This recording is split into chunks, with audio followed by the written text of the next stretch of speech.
During the Ming Dynasty, the great admiral Zhong He undertook voyages of discovery with a fleet of 300 ships and 28,000 crew, which traveled to the eastern part of the African continent. And they saw the great African trading cities of Sofala and Mogadishu and Mombasa, Africans trading with the world. The age of colonialism saw the first European settlements in South Africa as a refreshment station for the ships en route to India and the Spice Islands of Indonesia. Our histories converged as large land masses were colonized. Indian enslaved people were brought from the Malabar coast to South Africa in the 1600s and 1700s. And later in the mid-1800s, large numbers of Indian indentured laborers were brought to develop South Africa's our sugar industry, leaving a permanent mark in our demographic mix. And Mahatma Gandhi cut his political teeth here in South Africa. The age of colonialism saw too the start of the industrial scale transatlantic slave trade, taking captured Africans across the waters in cramp ships. And the modern state of Brazil emerged from that continent of the civilization of the Aztecs, the Mayas, and the Incas. And the spirit of Africa is alive in Brazilian culture, the warmth of its people, the music, and the samba that had its origins in Angola and Congo. And Russian history too contains connections. The great Russian writer Alexander Pushkin's great-grandfather was an African, Ibrahim Petrovich Ganibal, abducted from Cameroon, taken via Constantinople, and eventually taken to Russia, where he became a nobleman. During the struggle against apartheid, many South Africans stayed in Russia, in China, in India, and as with many other parts of the world, we received material assistance in the struggle for freedom in our land. And so we are connected by history, but not only by history. Today we look forward to matters relating to the future. Today's event is held in the industrial heartland of the African continent, an economy with major industrial strengths in traditional sectors, but also with technologies in the space and satellite economy, in the digital sector, in new green technologies, in advanced manufacturing. Ladies, gentlemen, friends, a major industrial exhibition is being held nearby at Gallagher Estate, showcasing products from more than 240 firms, with 20 other African countries participating, together with the 5 BRICS partners. I urge those who have not been there, visit it. We held a manufacturing forum which provided a platform for discussion on green industrialization, on electric vehicle and battery production, playing to Africa's strengths in critical minerals. Excellencies, today the business community spent the full morning in deep discussion about investment, about trade, and about technical cooperation. It is my pleasure, therefore, to invite Mr. Sim Shabalala, the CEO of the Standard Bank Group of South Africa, to summarize the main outcomes and give his reflections. And I invite Sim to take the podium. Please, you have the floor.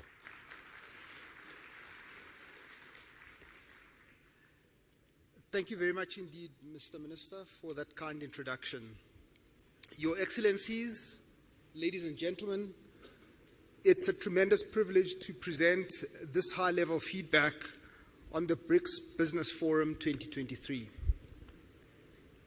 Today, guided by its theme of making accelerated growth and sustainable development a reality, the BRICS Business Forum has held sharply commercial and highly dynamic sessions attended by entrepreneurs, policymakers, business people, and indeed academics from across a number of the member countries and beyond. Talking of commercial dynamism, as the Minister has alluded, It is very fitting that the BRICS Business Forum has taken place right here in Sandton, here in Johannesburg, the capital of Gauteng. Gauteng generates about 35% of South Africa's GDP, and a large proportion of that is generated right here. And it is generated by South Africa's sophisticated and successful large corporations, medium-sized enterprises, and indeed SMEs. This year, for instance, Standard Bank's analysts think that South African listed equities will deliver average earnings per share growth of between 15 and 20%. To put it in perspective, other emerging markets are looking at -3% for the same period. And talking of South African corporations, relationships, travel, history, and trade, in the words of Minister Patel, I had the good fortune, ladies and gentlemen, and great honor of speaking this morning on a panel with Chairman Chin of the State Grid Corporation of China, as well as Mr. Ricardo Sandton, President of the Brazilian Association of Animal Protein. They spoke about climate change and renewables. Words cannot describe the profundity of that moment. As it happens, it was a South African bank, my employer, the Standard Bank Group, which was the sole financial advisor to the State Grid Corporation of China in its 1.8 billion rand acquisition of 100% ownership of 7 power transmission companies in Brazil in 2010. I mention this, admittedly, because it illustrates that South African corporate expertise and connections are an important part of making BRICS into an ongoing commercial reality. South Africa certainly has its fair share of challenges, and I would rate unemployment and inequality as the deepest and worst of these. The wealth of Sandton is within easy walking distance of the deep poverty of Alexander, a painful contrast that can be found in all of the BRICS countries, but one that is also highly conducive to innovation in the service of inclusion. For instance, to South African ears, the Brazilian financial services innovations that we heard about today sounded all too familiar. So there are serious challenges here in South Africa, but we also have immense strengths and competitive advantages. As well as the corporations that I've mentioned, these strengths include a strong rule of law, which guarantees that contracts will be observed and that commercial disputes will be settled fairly. They include our freely floating currency, open capital account, extremely skillful and credible central bank, and deep and liquid capital markets. These guarantee that returns on investment are and will remain quickly accessible in the currency of the investor's choice. More competitive advantages arise from what a Chinese panelist called South Africa's celebrity products, Mr. President, which include rooibos tea, wine, and unique tourist experiences. This brings us to another of South Africa's strengths, which is South Africa's openness for the business and tourist traveler. People from all of our major trading partners enter South Africa either visa-free or with an e-visa. Further, liberalization of travel and greater encouragement of air links between the BRICS countries and our major trading partners is certainly warranted. Perhaps above all, South Africa's competitive advantage emerges from our well-developed trade and investment network with our fellow Africans. China is indeed Africa's largest trading partner. What is sometimes missed, however, is that South Africa is the second largest exporter to the rest of our beloved continent and its fourth largest import partner.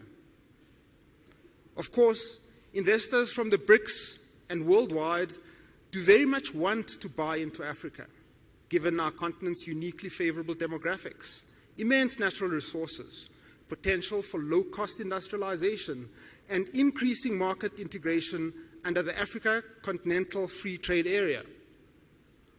For all these reasons, according to the IMF forecasts and on current trends, it is likely that sub-Saharan Africa will be the fastest growing region of the world by 2030. Standard Bank's analysts foresee that intra-Africa trade could double under the AFCFTA and that there would be a $3.4 trillion investment opportunity in Africa infrastructure emerging from this rapid growth. The bottom line is simple. If investors from BRICS and worldwide want to buy into Africa's enormous growth potential, the place to start is right here, in the square mile of Sandton.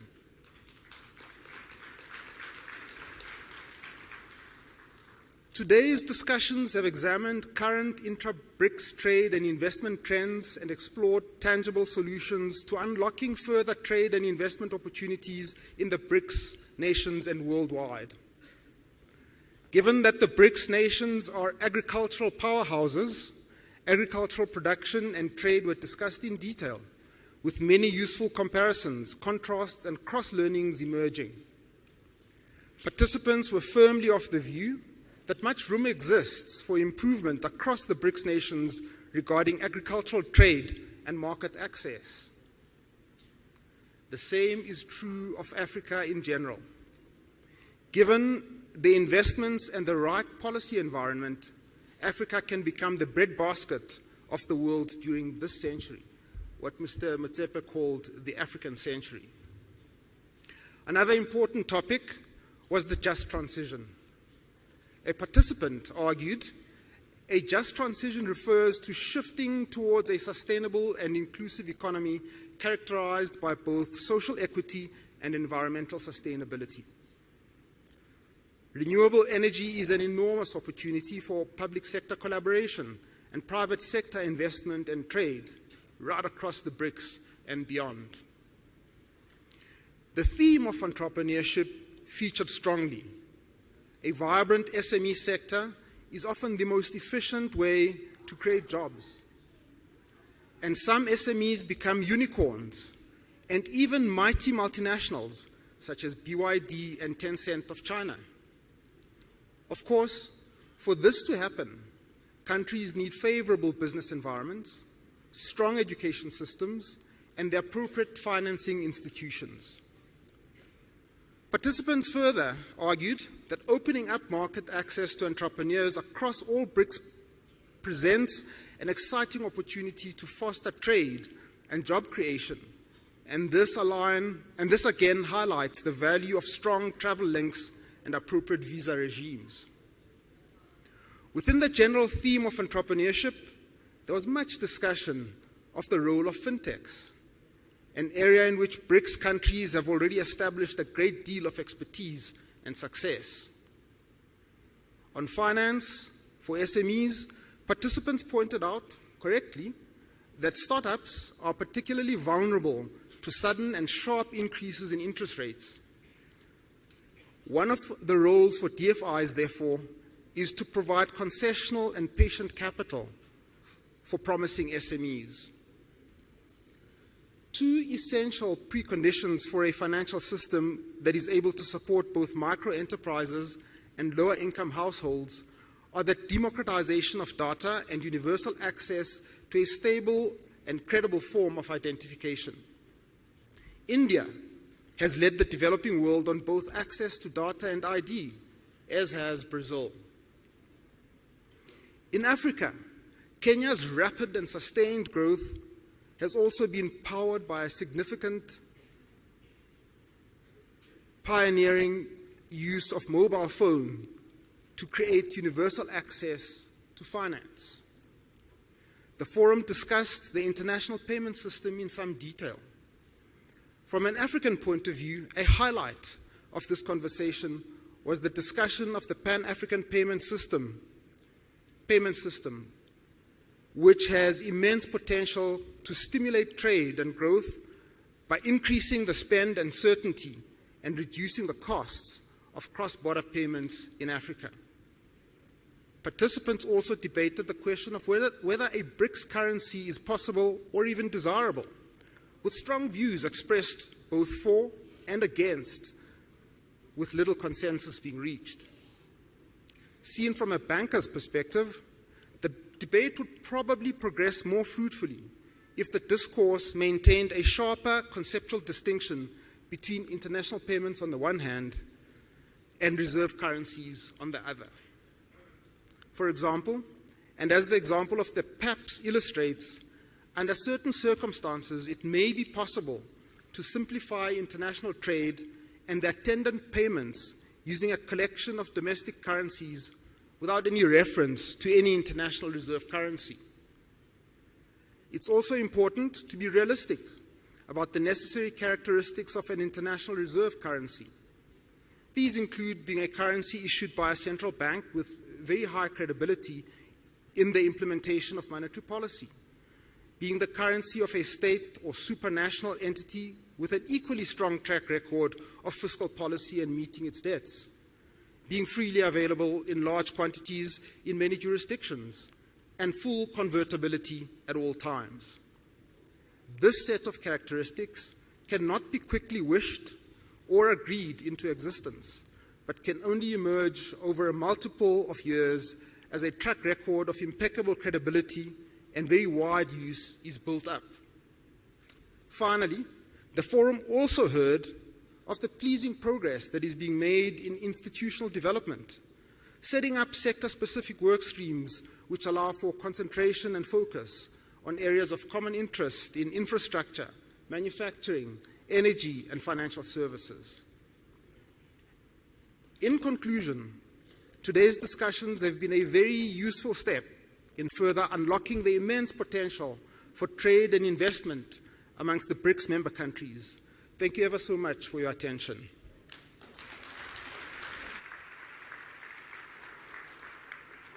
I'd like to thank Sim Shabalala for that report on behalf of the business community.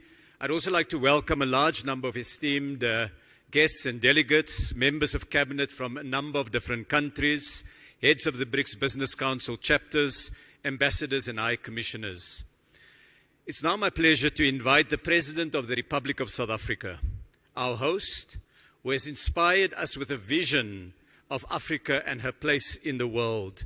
Please welcome His Excellency, President Cyril Matamela Ramaphosa.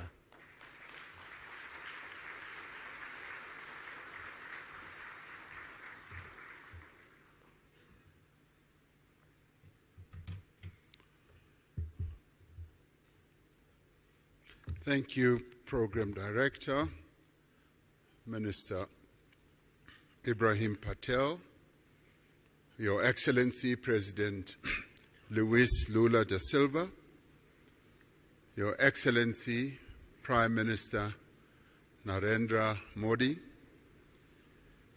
Honorable Ministers and business leaders, and Your Excellency President of the New Development Bank, Ms. Dilma Rousseff. I greet you all, and it's a great honor to have this opportunity to participate in this leaders' session of the BRICS Forum. I particularly want to thank Mr. Sim Shabalala for the report that he has just given, and particularly underline and appreciate the message that is coming from all of you as business leaders about the immense opportunities that you see in investment across the BRICS countries. The BRICS group of countries exists not only to strengthen government-to-government relations, but also to forge stronger ties between the peoples of our 5 nations. It is for this reason that several bodies have been established since the BRICS was formed to enable cooperation across society, be it in business, be it in political parties, be it in the social sector, and also in the sporting sector. The BRICS Business Council is a vital and vibrant platform for strengthening economic ties between our respective countries and in forging common perspectives on inclusive economic growth and development, as we have heard from the report that has just been tabled by Mr. Chabalala. The changes that have taken place in BRICS economies over the past decade have done much to transform the shape of the global economy. Together, the BRICS countries make up a quarter of the global economy. They account for a fifth of global trade and are home to more than 40% of the world's population. This agglomeration of these 5 countries has a major impact on various aspects of global activity and life. As we celebrate the 15th anniversary of BRICS, trade between BRICS countries totaled some $162 billion last year. Foreign investment has played an important role in the growth of BRICS economies. Total annual foreign direct investment into BRICS countries is 4 times greater than it was 20 years ago. However, the new wave of protectionism and subsequent impact of unilateral measures that are incompatible with WTO rules undermine the global economic growth and development. We therefore need to reaffirm our position that economic growth must be underpinned by transparency, by inclusiveness. It must be compatible with a multilateral trading system that supports a developmental agenda, the type of developmental agenda that the 5 countries that are members of BRICS have embraced right from the onset. We require a fundamental reform of the global financial institutions so that they can be more agile and responsive to the challenges facing developing economies. In this respect, the new development bank, established by BRICS countries in 2015, is leading the way. Since its formation, it has demonstrated its ability to mobilize resources for infrastructure and sustainable development in emerging economies without conditionalities. Earlier, before coming into this session, I was speaking to the president of the New Development Bank, and she was outlining to me how ready and willing the New Development Bank is in terms of supporting the development agendas of various countries. And we applaud this, and we appreciate this. BRICS economies have emerged as powerful engines of global growth.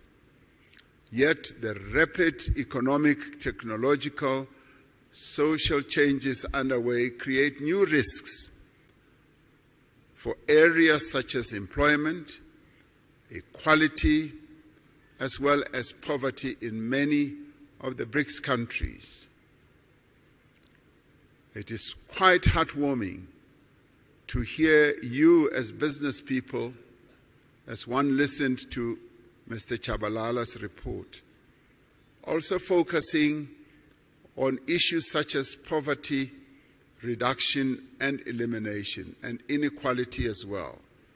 It isn't often that you hear such very positive and forward-looking messages from the business community. So it's wonderful to be in a forum under the aegis of BRICS that you as business leaders are in tune with the developmental agenda that needs to be pursued to lift the people who live in BRICS countries and beyond out of the ravages of poverty and inequality. We therefore call on the business community to join hands with us to identify solutions to these and many other challenges affecting our respective economies. From a South African perspective, there is massive untapped potential for investment in our country and indeed on the African continent as well. In recognition of this potential, the theme for this 15th BRICS Summit is BRICS and Africa, the partnership for mutually accelerated growth, sustainable development, and inclusive multilateralism. Africa is a continent of great opportunity in industrialization process in a variety of sectors. This continent is rich in the critical minerals that will drive business success in the 21st century. The continent has resources of lithium, vanadium, cobalt, platinum, palladium, nickel, copper, rare earth minerals, rhodium, and many others. And these are the minerals that abound and are driving economic activity across the world. African countries have made it clear that the investors of choice are those who will come and invest in our continent, but also process the resources here close to source, so that African countries do not export rock and sand, but export finished products as we would like to do. We are developing stronger regional value chains that will connect a number of African countries, providing investors with diversity, with strength, as well as with resilience.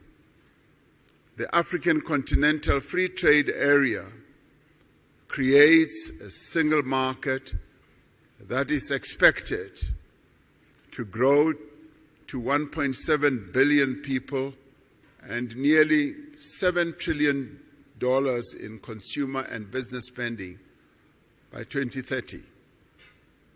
The success of the African Continental Free Trade Area will require a massive investment in infrastructure. We need to mobilize the substantial financing that is needed to build the roads, the ports, the rail, energy and telecommunications network that will enable industrialization and trade. It is also pleasing to hear that you, as the business community, you also see this area as opportunities that you can invest in. Growth in African economies will be driven in the main by small and medium enterprises. This requires focused as well as effective support to these businesses. It is important that specific financing be directed also to women-owned businesses so that they can harness the benefits of the Continental Free Trade Area. And we in Africa, as we seek to grow and develop, we are focusing on the empowerment of the women of our continent who have been held back through the years of colonialism, and in our case, through the years of apartheid, through protocols and laws.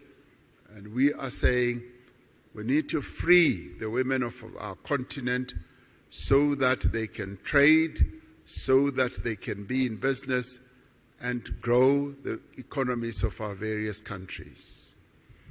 Africa has a young, digitally connected and urbanizing population, a population which provides a stable workforce for companies in the future. The investment in skills development is continuing to grow. These factors all position Africa as the next frontier of productivity and growth.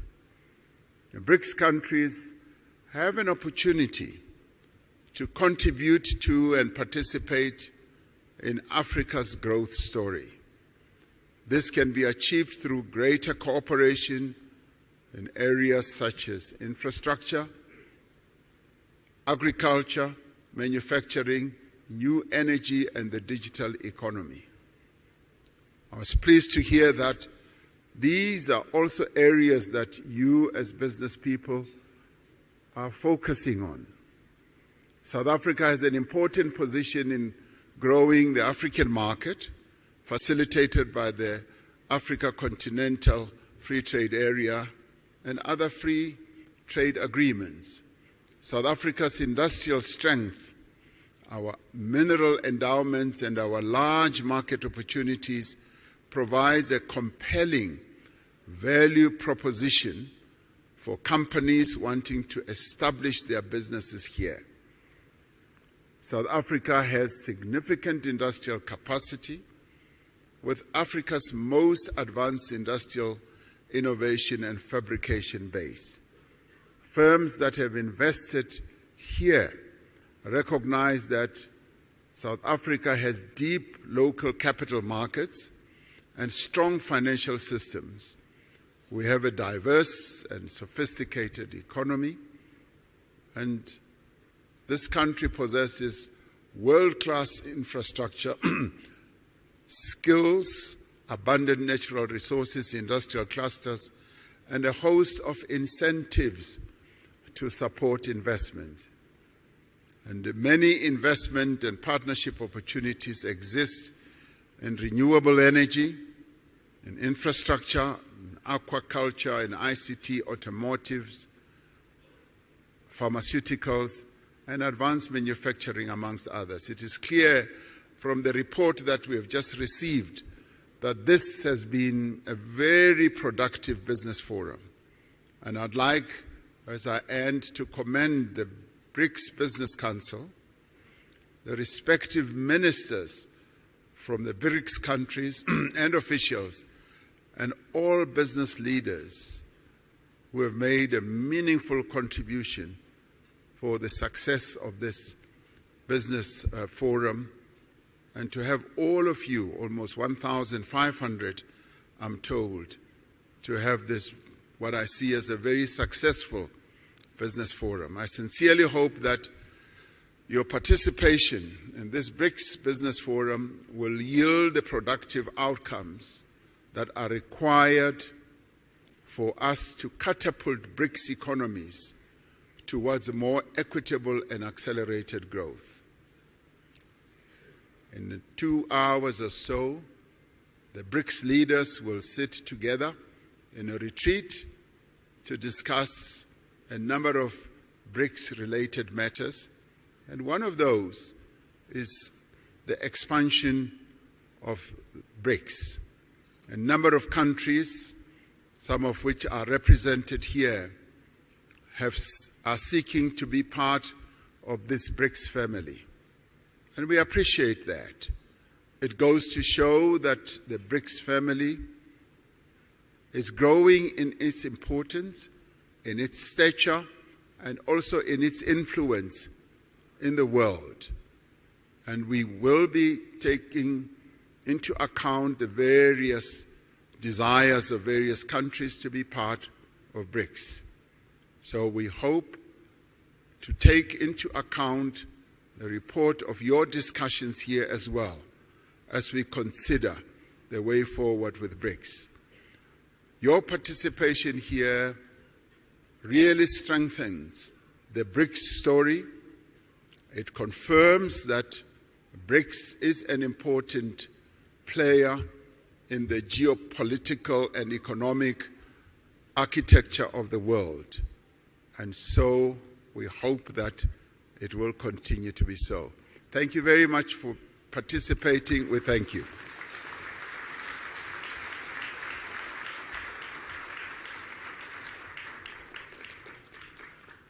Thank you very much, Mr. President, for those remarks. It is now my pleasure to invite the President of the Federative Republic of Brazil, His Excellency President Lula da Silva, to take the podium. Please join me in welcoming the President.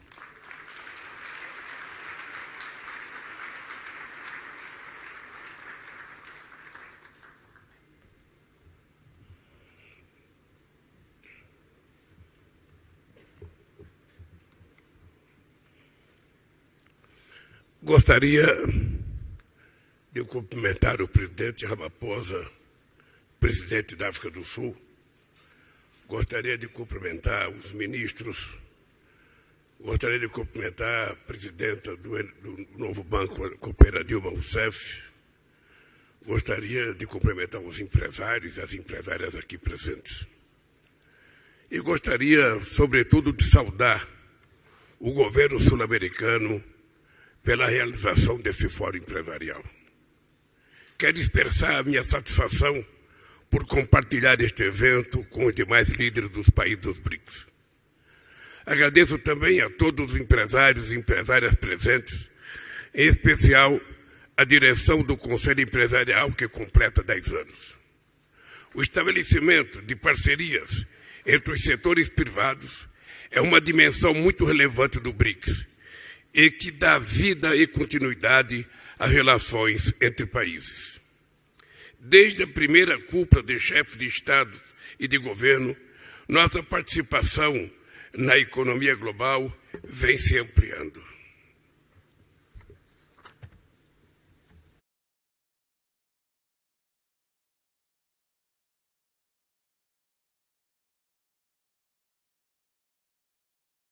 Mundial em paridade de poder de compra.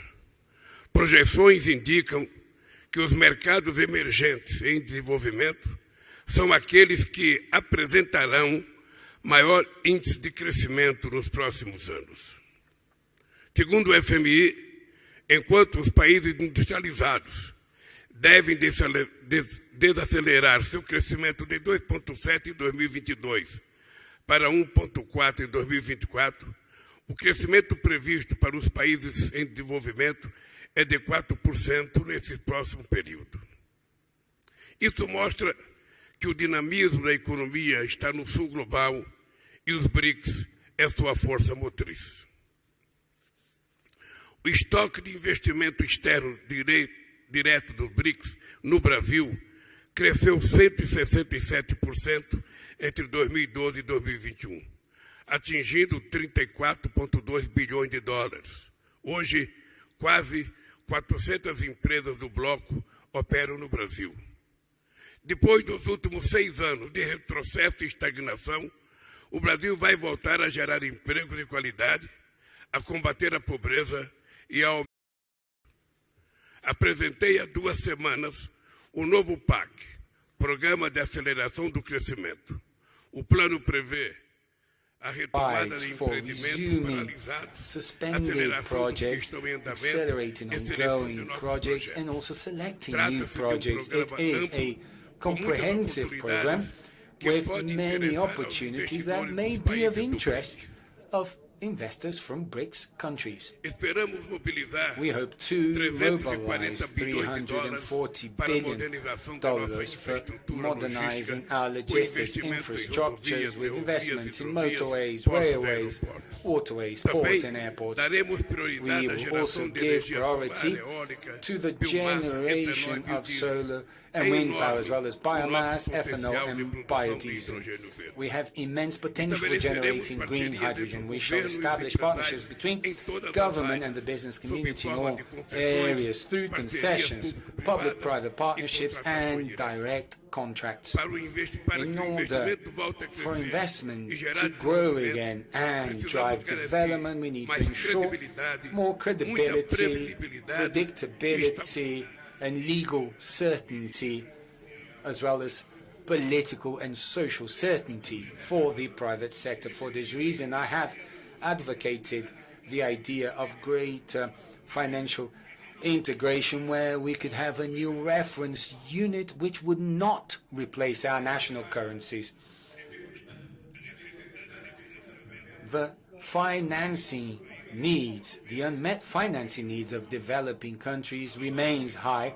The lack of a substantial reform from traditional financial institutions limit the volume and the credit modes offered by existing banks. The decision of establishing the new development bank represented a milestone in effective collaboration among emerging economies.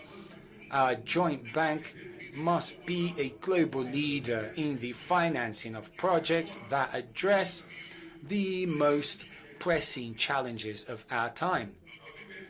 By diversifying payment sources in local currencies, increasing its partner network and its membership, NDB constitutes a strategic platform to promote cooperation between developing countries. In this strategy, engagement with the African Development Bank will be central to this. At the multilateral level, the BRICS stood out for being a force that works in favor of a fairer, more predictable, equitable global trade. We cannot accept a greedy neocolonialism that imposes trade barriers and discriminatory measures under the guise of protecting the environment. As of December, Brazil will hold the G20 presidency. The presence of 3 BRICS members in the G20 Troika will be a great opportunity for us to move forward on issues of interest to the Global South. We already have South Africa's participation, but the group's representativeness may be increased with the entry of the African Union and other countries of the continent.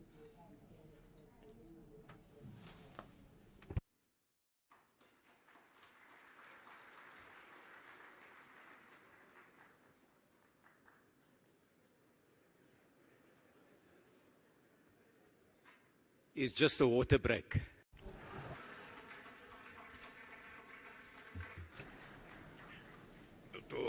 Eu estou falando de tanto desenvolvimento. I've been E de talking repente falta o about principal para developing and then sobreviver, que é suddenly, água. I miss the important source of life, water. Queridos amigos e Dear amigas, friends, ao voltar à presidência do meu upon país, taking office as president of my country again, I am resuming the guidelines of Brazilian foreign policy. We started to rebuild South American integration. We have resumed our partnerships with the US, China, and the European Union. We hosted the summit of the Amazon countries. We still had to return to Africa. It is unacceptable that in 2022, Brazil's trade with Africa has dropped by 1/3 when compared to 2013, when it was almost $30 billion. Trade flow with Africa still corresponds to only 3.5% of Brazil's foreign trade. Our trade agreement network is still in its infancy. Existing agreements with Southern Africa and Egypt date from my second term. Today, over 65% of Mercosur exports to Africa went to African countries with which there is no agreement in force. There is plenty of room to grow. In addition to a past that unites us, we also share a common vision of the future. In my first 2 terms, the African continent was a priority for Brazil.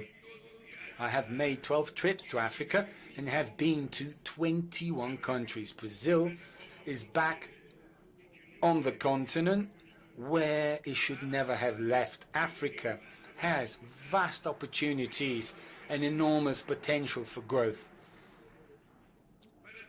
To discuss the relaunch of trade with the continent, Brazil brought together the heads of the trade promotion sectors of all our representations in African countries here in Johannesburg last June. Africa is building an ambitious free trade zone project 54 countries, 1.3 billion people with over $3 trillion in GDP in this continent, which is the youngest in the world from an age perspective and will be the most popular by 2100, offers countless opportunities for Brazilian products such as food and beverages, oil, iron ore, vehicles and iron and steel manufacturers. Africa has 65% of the arable land available in the world, and it has a strong vocation for being an agricultural powerhouse with the capacity to feed its people and offer global food security solutions. Combining investment and technology, Brazil has developed modern tropical agricultural techniques that can be successfully replicated in Africa. Through the Brazilian Agricultural Research Corporation, we have turned the Cerrado into an area of high agricultural productivity, and we can replicate this experience in the African savanna. My government has also resumed public policies to support family farming, essential to fight food insecurity and hunger that affects our continent. The More Food program, which I relaunched last June, allows small farmers to have access to financing to purchase tractors, tools and harvesters. As in the past, a version of the More Food program for food should be resumed as another aspect of Brazilian South-South cooperation.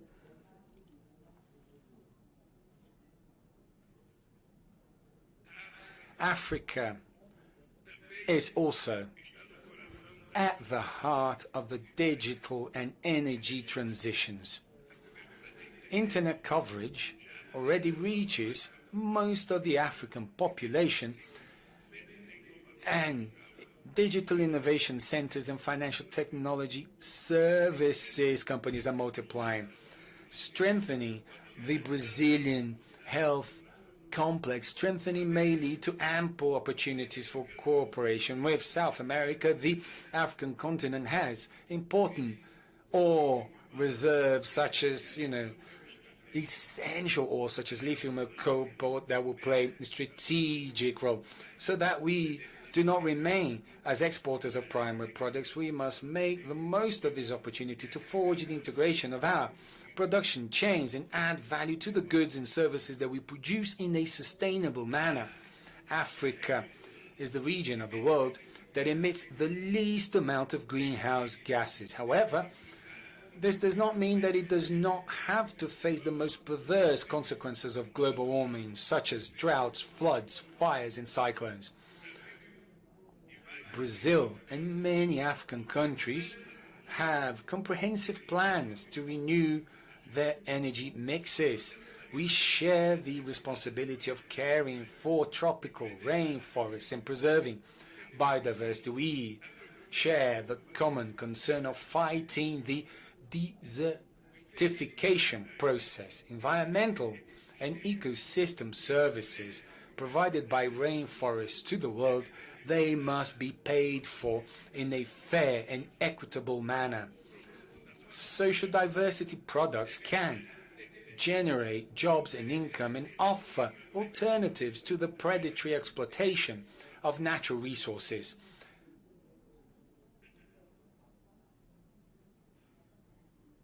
These are the pillars of the ecological transition plan that we will launch soon. For our economic and productive integration to flourish, it will be necessary to increase sea and air connections between the two sides of the Atlantic. It is inexplicable that we do not have direct flights between São Paulo and Johannesburg, Cairo or Dakar, essential for increasing the flow of people, trade and tourism. Therefore, I believe it to be very important the proposal made by the BRICS Business Council of establishing a multilateral agreement of air services for the group with the main national transport and aviation authorities from the countries. Very relevant proposal because the BRICS have a unique chance of shaping the global development path. You, business people, you're part of this effort Together, our countries make up a third of the global economy. This relevance will grow with the admission of new full members and dialogue partners. Collaboration between the public and private sector is vital for harnessing this potential and achieving lasting results. Thank you very much and good luck.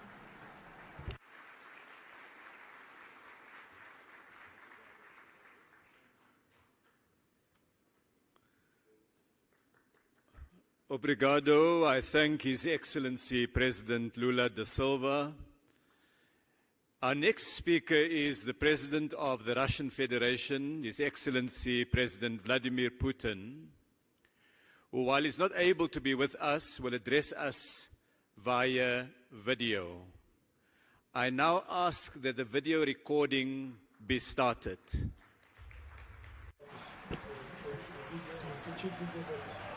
Dear President Ramaphosa, ladies and gentlemen, dear friends, I'm pleased to greet the government and business representatives, experts and industry specialists who have gathered to this meeting of the BRICS Business Forum.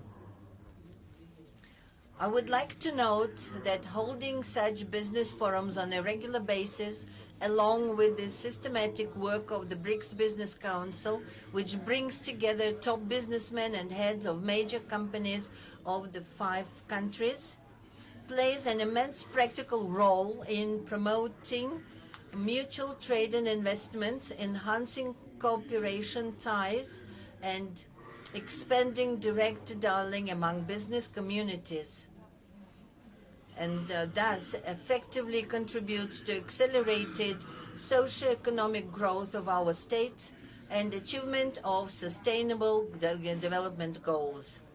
It is important that this forum focuses on such pressing issues as the post-pandemic economic recovery of the BRICS states, improvement of citizens' well-being, industrial modernization, development of efficient transport and logistics chains, stimulation of equitable technology transfers. These challenges and complex tasks have to be dealt with amidst the increasing volatility in stock, currency, energy, and food markets, coupled with strong inflationary pressures stemming from, inter alia, the irresponsible large-scale money emission by a number of countries seeking to mitigate the effects of the pandemic, which has led to the accumulation of private and public debt. International economic situation is also seriously affected by the illegitimate sanction practice and illegal freezing of assets of sovereign states, which essentially amounts to their tramping upon all the basic norms and rules of free trade and economic life, norms and rules that not so long ago seemed immutable. Resource shortages, increased inequality, rising unemployment, and aggravation of other chronic problems of the world economy are the direct consequences. Prices for food, basic agricultural products, and crops have skyrocketed, and it is the most vulnerable, poor countries that are hit hardest. Importantly, and in this circumstance, the BRICS states have stepped up their interaction, and our joint work to ensure economic growth and sustainable development brings concrete, tangible results. More and more joint projects are launched. Mutual trade is growing, industry contracts are expanding. Above all, our cooperation is based on the principles of equality, partner support, and respect to each other's interests. And that is what is the core of our association's forward-looking strategic course. the course that reflects the aspiration of the larger part of the international community, so-called global majority. The figures speak for themselves. Over the last decade, mutual investments among BRICS states have increased sixfold. Their overall investment in global economy have doubled, and their total exports have reached 20% of the world's exports. As for Russia, the trade volume with the BRICS partners has increased by 40.5%, and reaching the record of 230, even more than 230 billion.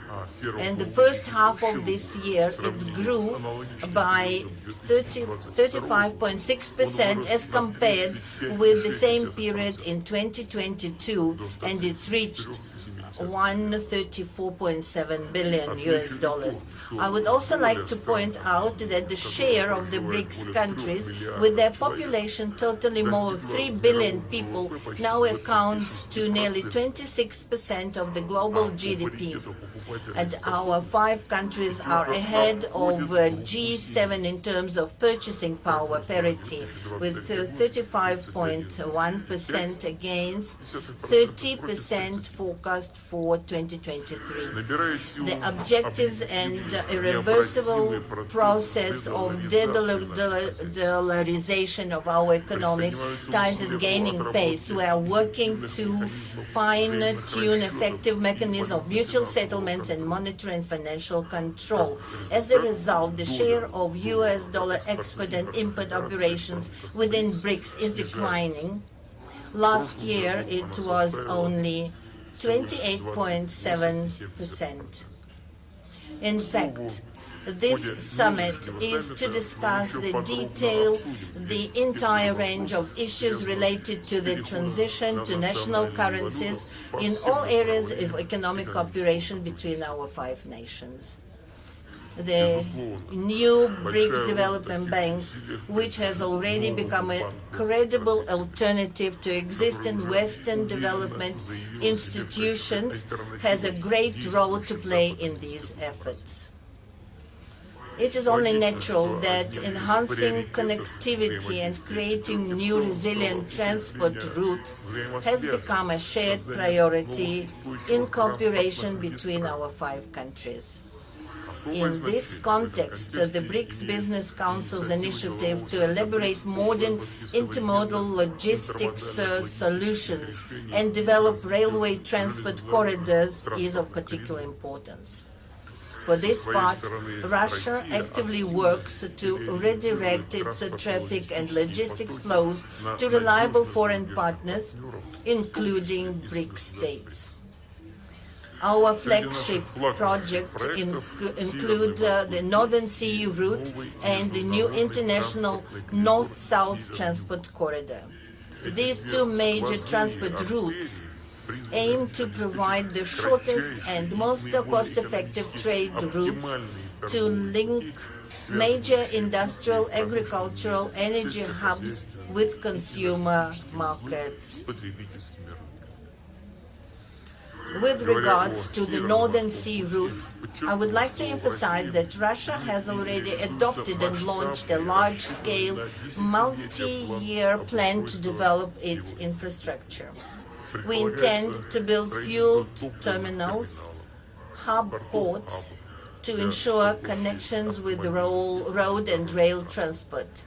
Icebreaking fleet is expanding, first of all by commissioning nuclear-powered vessels that have no analog in the world.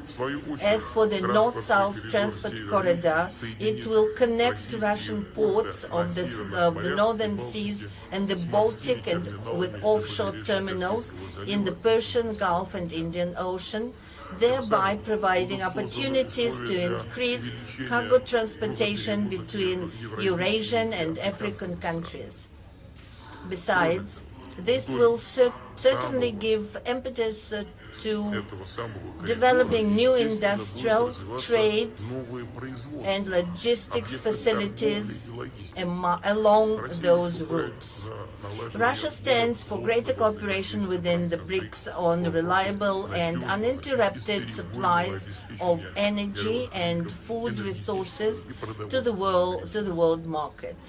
We are consistently increasing supplies of fuel, agricultural products and fertilizers to countries of the global south and making a significant contribution to strengthening global food and energy security, addressing acute humanitarian issues, and fighting hunger and poverty in the countries in need.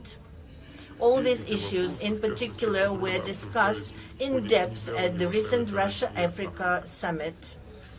For example, last year, trade in agricultural products between Russia and African states grew by 10% and amounted to $6.7 billion. In January-June this year, it increased by another record 60%. Our country is and will remain a responsible supplier of food to the African continent. Russian grain exports to Africa amounted to 11.5 billion tons in 2022 and almost 10 million tons in the first 6 months of 2023. And this is despite the unlawful sanctions imposed on us that seriously hinder the export of Russian food products and complicate transport, logistics, insurance, and bank payments. Russia is being deliberately obstructed in the supply of grain and fertilizers abroad, and at the same time we are hypocritically blamed for the current crisis situation in the world market. This has been clearly seen in the implementation of the so-called grain deal, concluded with the participation of UN Secretariat and initially aimed at ensuring global food security, reducing the threat of hunger, and providing aid to the poorest countries.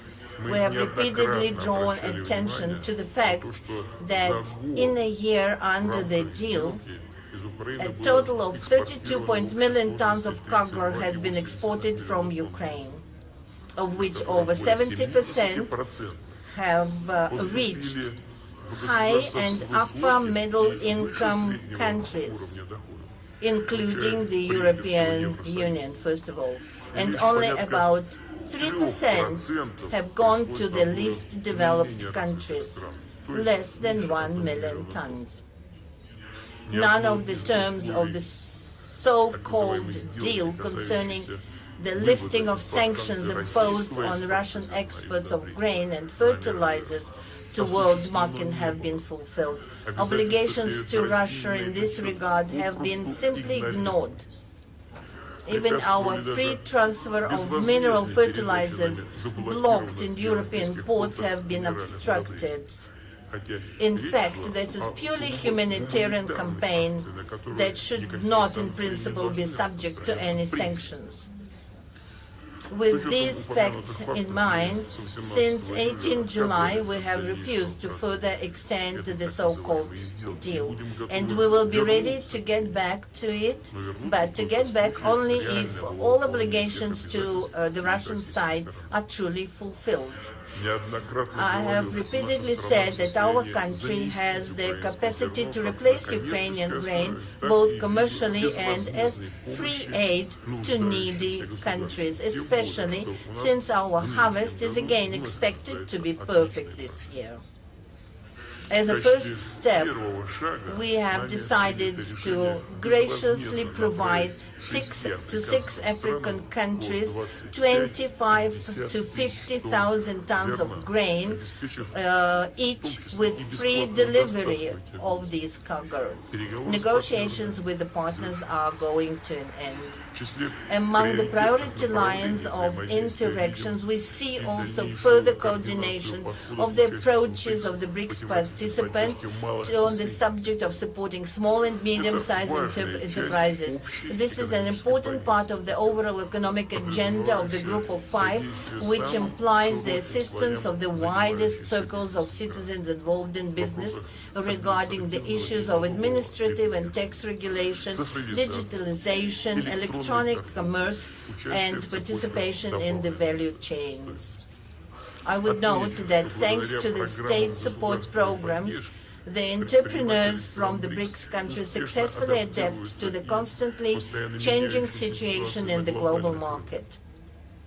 They find new partners, new sales channels, attract additional funding, and use more actively modern technologies. It is equally significant to continue to develop cooperation within the BRICS countries in the field of decarbonization of economy, reduction of man-induced impact on the nature, and adaptation to the changing of climate.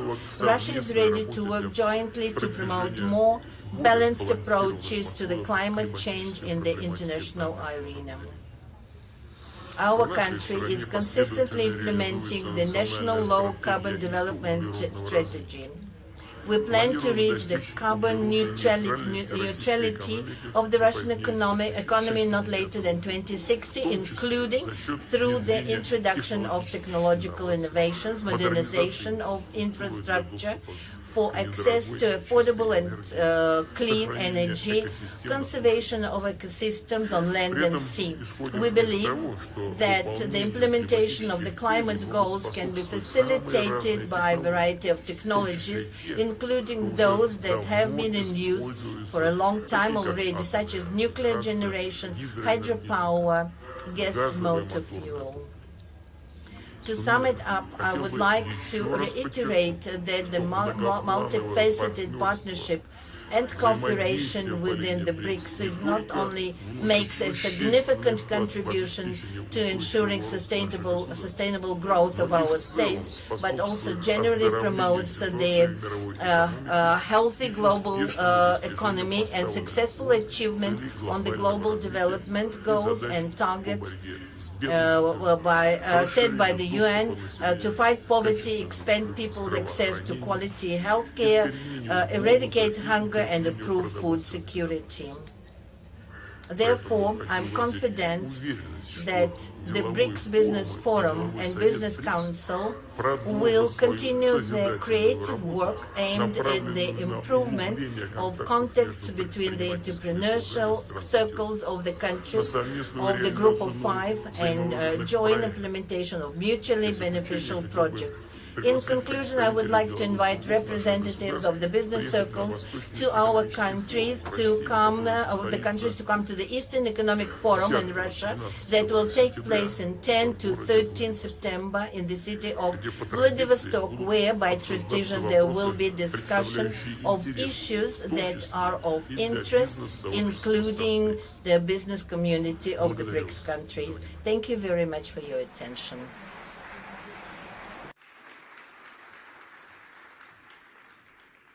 Spasibo. I thank the President for his remarks. It's now my pleasure to invite the Prime Minister of the Republic of India, His Excellency Prime Minister Modi, to take the podium. Please join me in welcoming the Prime Minister.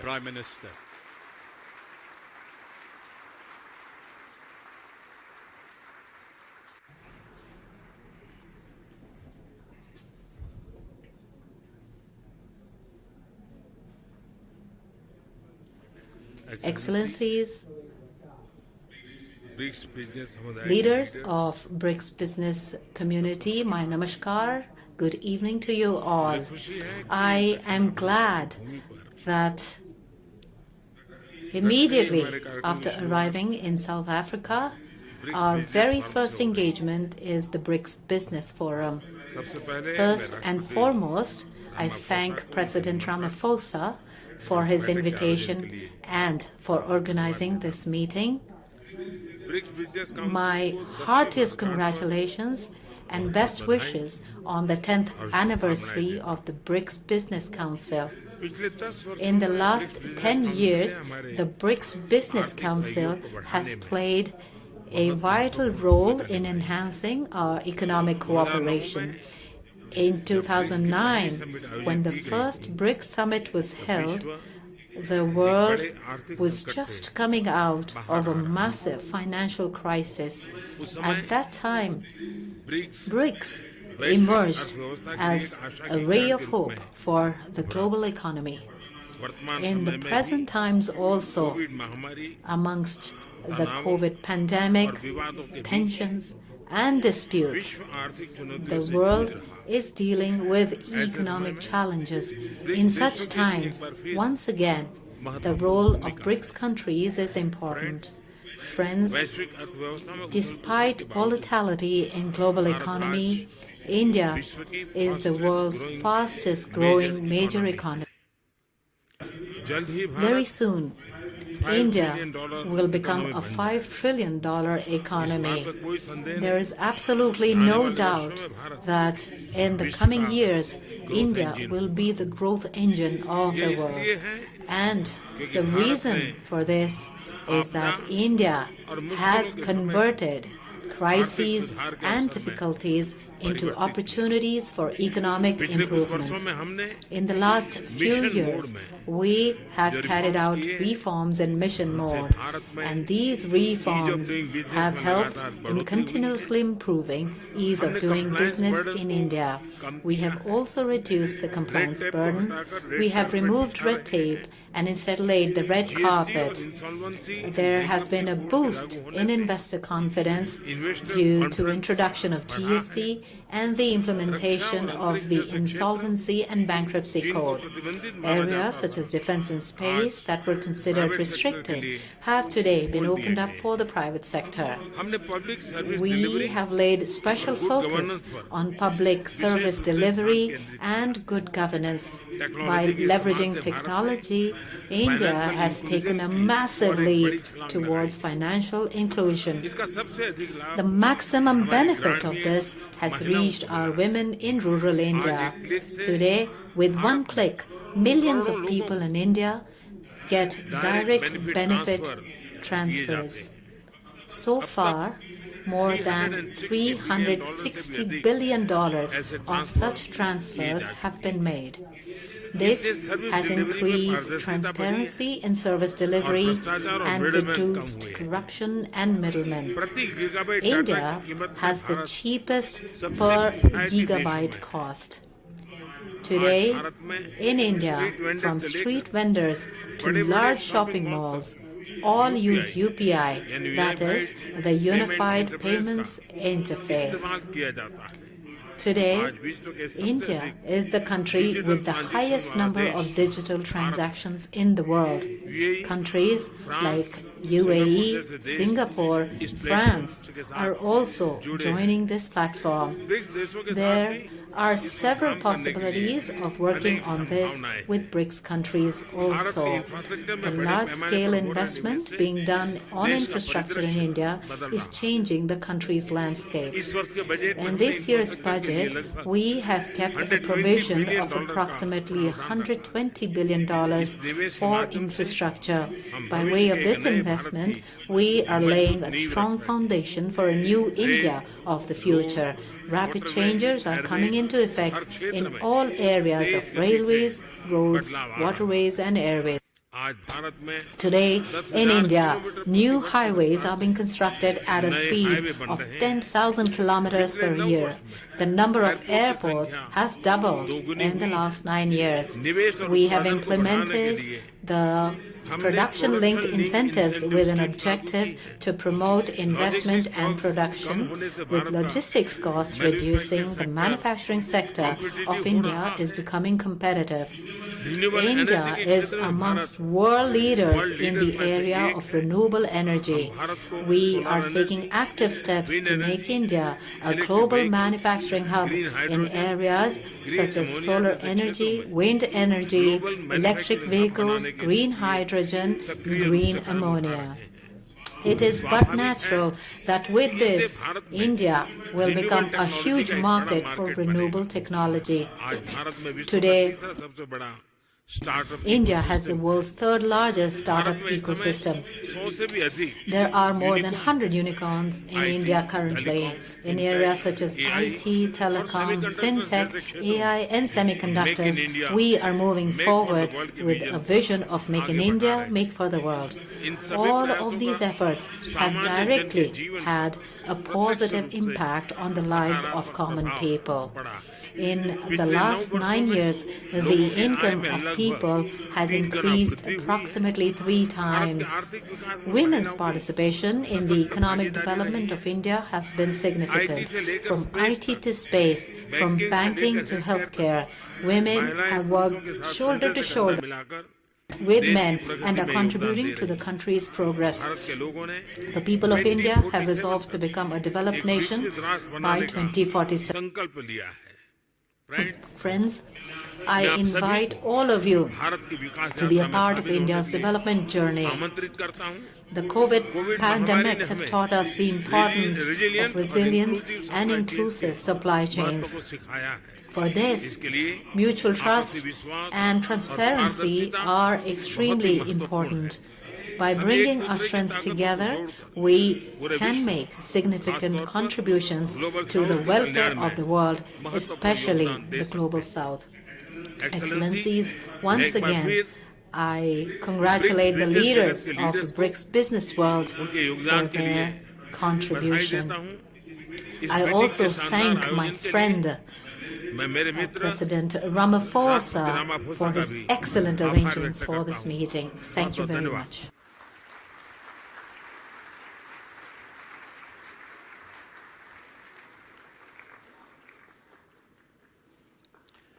I'd like to thank the Prime Minister, Dhanyavad. Thank you.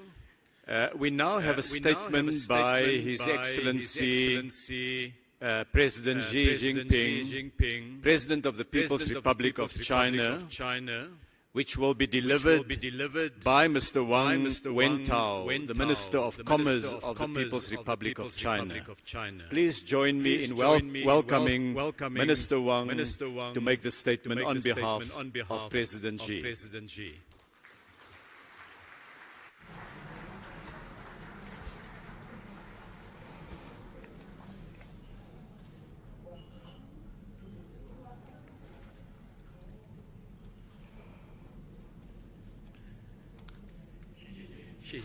Thank you, Minister Patel.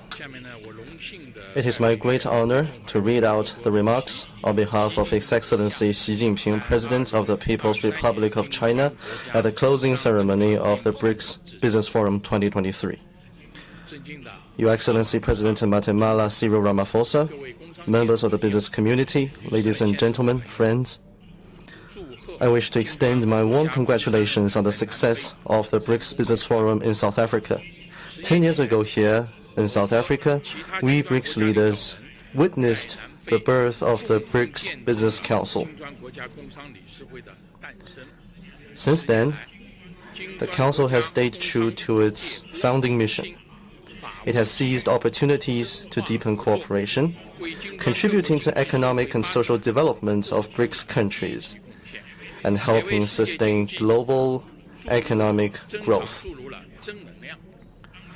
Right now, changes in the world, in our times, and in history are unfolding in ways like never before, bringing human society to a critical juncture. Should we pursue cooperation and integration, or just succumb to division and confrontation? Should we work together to maintain peace and stability, or just sleepwalk into the abyss of a new Cold War?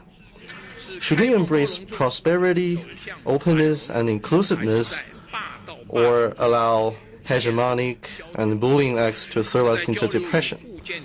Should we deepen mutual trust through exchanges and mutual learning, or allow hubris and prejudice to blind conscience? The course of history will be shaped by the choices we make.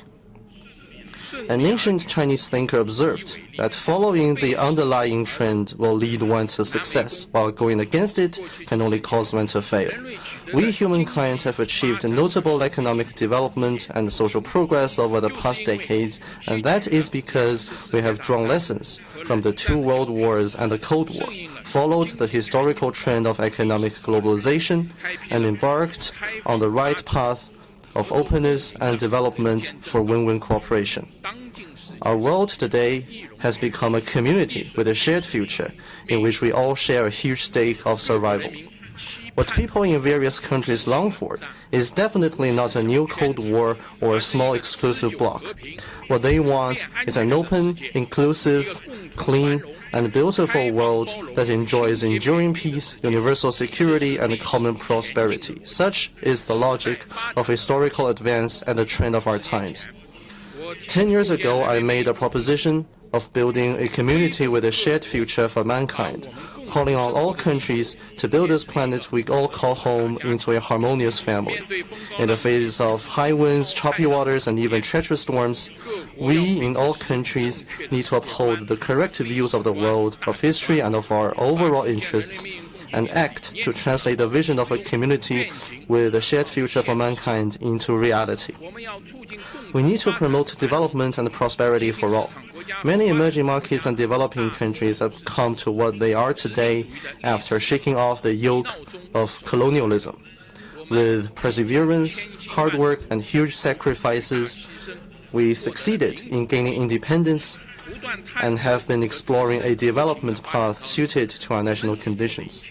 Everything we do is to deliver better lives to our people.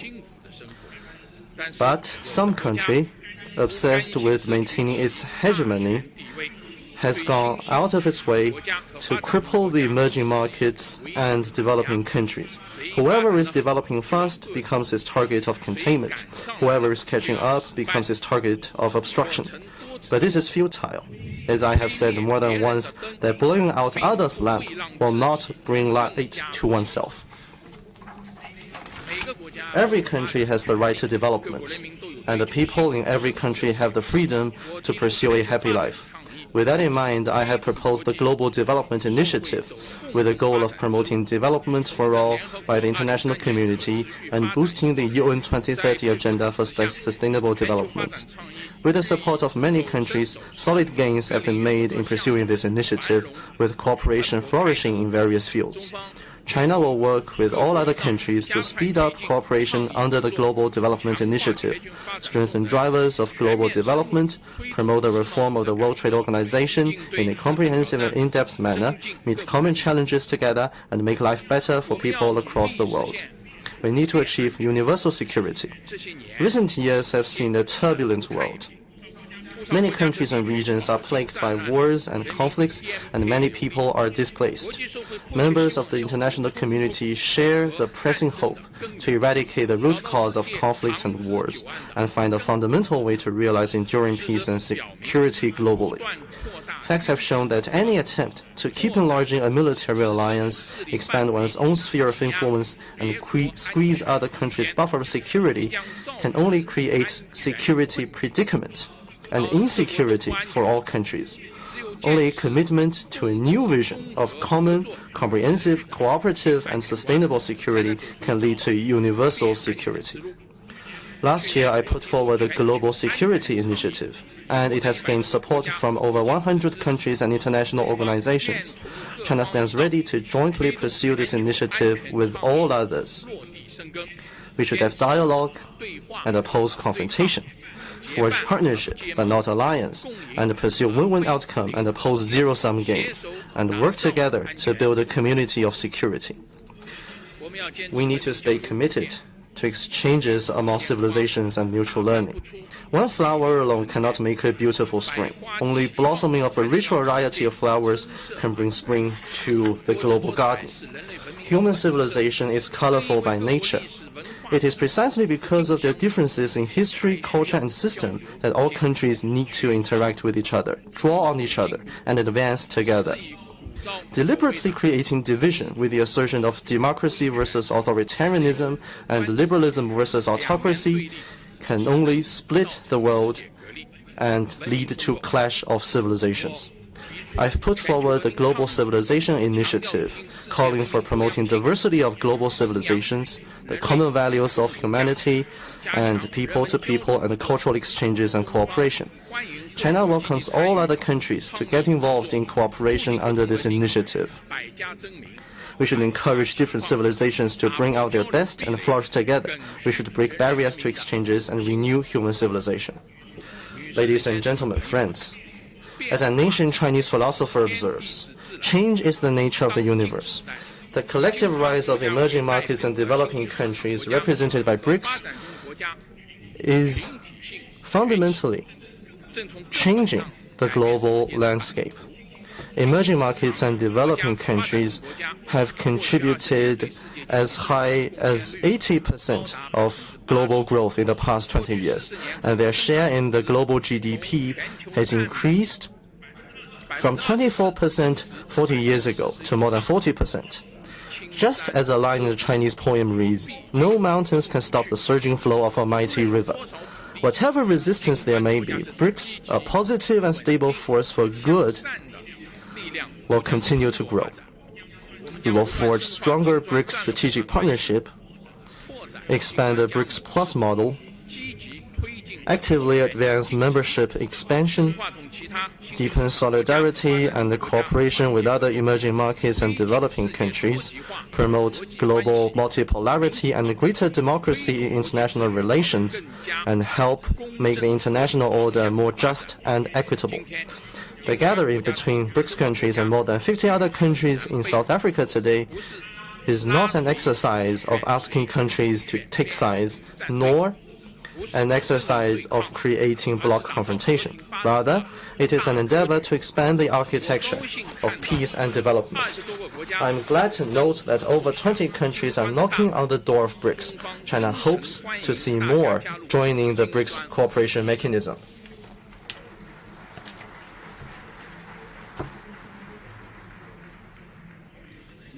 Ladies and gentlemen, friends, China stays committed to an independent foreign policy of peace and the building of a community with a shared future for mankind. As a developing country and a member of the Global South, China breathes the same breath with other developing countries and pursues a shared future with them. China has resolutely upheld the common interests of developing countries and worked to increase the representation and voice of emerging markets and developing countries in global affairs. Hegemonism is not in China's DNA, nor does China have any motivation to engage in major power competition. China stands firmly on the right side of history and believes that a just cause should be pursued for the common good. At present, we Chinese, under the leadership of the Communist Party of China, are advancing the great rejuvenation of the Chinese nation on all fronts by pursuing Chinese modernization. Chinese modernization aims to achieve common prosperity, material and cultural ethical advancement, harmony between humanity and nature, and peaceful development for a huge population. Chinese modernization has created a new form of human advancement and presented a new future of modernization. I hope that other developing countries and draw on the outstanding achievements of human civilizations and find their own paths to modernization in keeping with their national conditions. Achieving high-quality development is a top priority in China's goal of fully building itself into a modernized country. We are committed to applying a new development philosophy and creating a new development paradigm. In the past decade, China has contributed more than 30% of annual global growth. This year, the Chinese economy has maintained the momentum of recovery and growth. China enjoys several distinct advantages: a socialist market economy in systemic terms, a supersized market in terms of demand, a full-fledged industrial system in terms of supply, and abundant high-caliber labor force and entrepreneurs in terms of human resources. The Chinese economy has strong resilience, tremendous potential, and great vitality. The fundamentals sustaining China's long-term growth will remain unchanged. The giant ship of the Chinese economy will continue to cleave waves and sail ahead. China will remain an important opportunity for the world's development. Our door is wide open to anyone who wants to engage in cooperation with us. As a supersized economy, China will remain firm in advancing high-standard opening up. We will continue to expand market access, cut the negative list for foreign investment, and further open the modern services sector. We will steadily improve the business environment, provide national treatment to foreign invested enterprises, foster a world-class market-oriented business environment governed by a sound legal framework, and build a globally oriented network of high-standard free trade areas. We will continue to advance ecological conservation, accelerate the building of a beautiful China, actively and prudently move toward carbon peak and carbon neutrality, and pursue all-round green transition in economic and social development.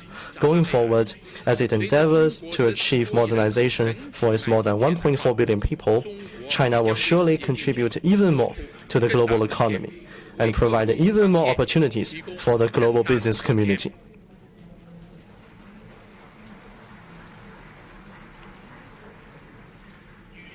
Ladies and gentlemen, friends, a formidable mission is a magnificent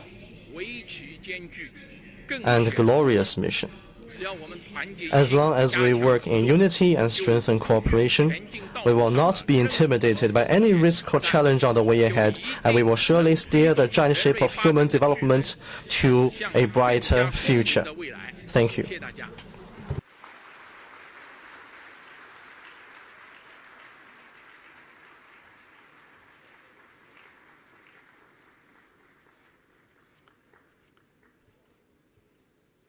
Shishi, I wish to thank President Xi Jinping for his remarks and to Minister Wang for delivering it on His Excellency's behalf.